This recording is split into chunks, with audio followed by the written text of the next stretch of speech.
Juice দেবেন। এখন পানি এত মানুষ চেয়েছে, কম্পিউটারে যে পানিটা ছিল শেষ হয়ে গেছে। আমি উদাহরণের জন্য বলছি, আপনি এখন বিপদে পড়ে গেছেন, মানে মৃত্যু সজ্জায় চলে গেছেন, পানি পানি করে কম্পিউটারকে চিৎকার করছেন। কম্পিউটার একবারের জন্য পানির বদলে দুধটাকে আপনাকে দেবে না। এখানে প্রোগ্রামিং করা আছে কি, যে যেটা চাইবে সেটা দেবে। আমি আপনার হাতে মোবাইল আছে, আমরা অ্যালার্ম দিই তো, এটাও তো একটা one of the part of computer. Small computer বললেও তো চলবে, এটা একটা ছোট্ট কম্পিউটার, এটাও একটা টেকনোলজি বেস্ট জিনিস।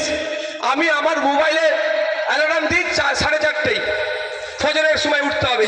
আবার পনের সময় 5টায় অ্যালার্ম দিই, ফজরের সময় উঠতে হবে। অনেকে 7টার সময় অ্যালার্ম দেয়। 7টায় যে অ্যালার্ম দেয়, 6:45টায় কি অ্যালার্ম বাজে? 7টাতেই বাজে, 7টা একেও কিন্তু বাজে না।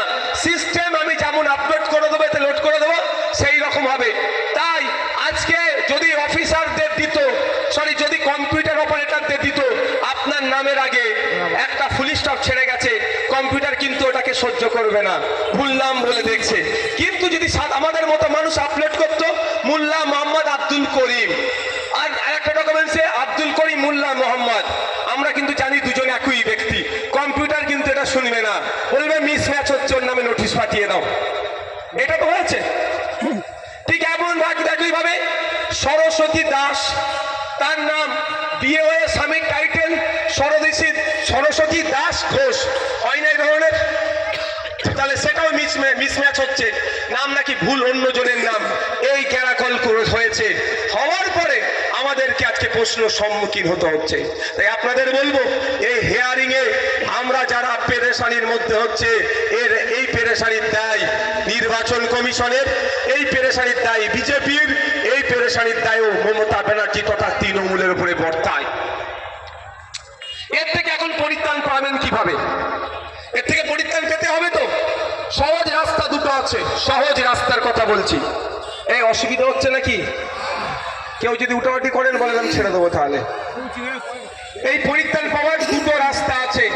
প্রথম কথা, আপনারা মমতা ব্যানার্জি মুখ্যমন্ত্রী হিসাবে ওয়াল পার্টি মিটিং ডাকুক, যে পশ্চিম বাংলার নাগরিকদেরকে আজকে এই ধরনের অহেতুক হয়রানি করা হচ্ছে, এর একটা সুষ্ঠু সমাধান বার করতে হবে।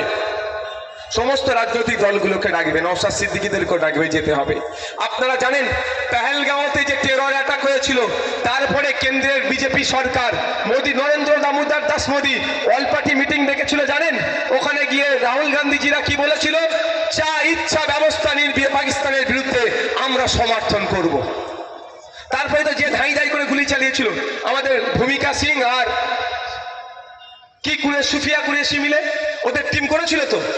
কিন্তু তার আগে অল পার্টি মিটিং ডেকে নিয়েছিল। আজকে এই দুরবস্থা থেকে পরিত্রাণ পাওয়ার জন্য মমতা ব্যানার্জি সত্যিকারের অর্থে বাংলার মানুষের যদি ভালো চাই, ইমিডিয়েট আমি চাইব অল পার্টি মিটিং ডাকুক, সমস্ত রাজনৈতিক দল আসুক। কে কি মত দিচ্ছে দেখার দরকার নাই, আমরাও যাব। ইন্ডিয়ান সেকুলার ফ্রন্ট মত দেবে যে বাংলার মানুষকে হয়রানি বন্ধের জন্য মমতা ব্যানার্জি যা ব্যবস্থা গ্রহণ করবে অ্যাজ চিফ মিনিস্টার, আমরা সেটাকে সমর্থন দেব। বাংলার মানুষের হয়রানি বন্ধের জন্য মমতা ব্যানার্জি মুখ্যমন্ত্রী হিসাবে যা পদক্ষেপ নেবে, মমতা ব্যানার্জি পশ্চিম বাংলায়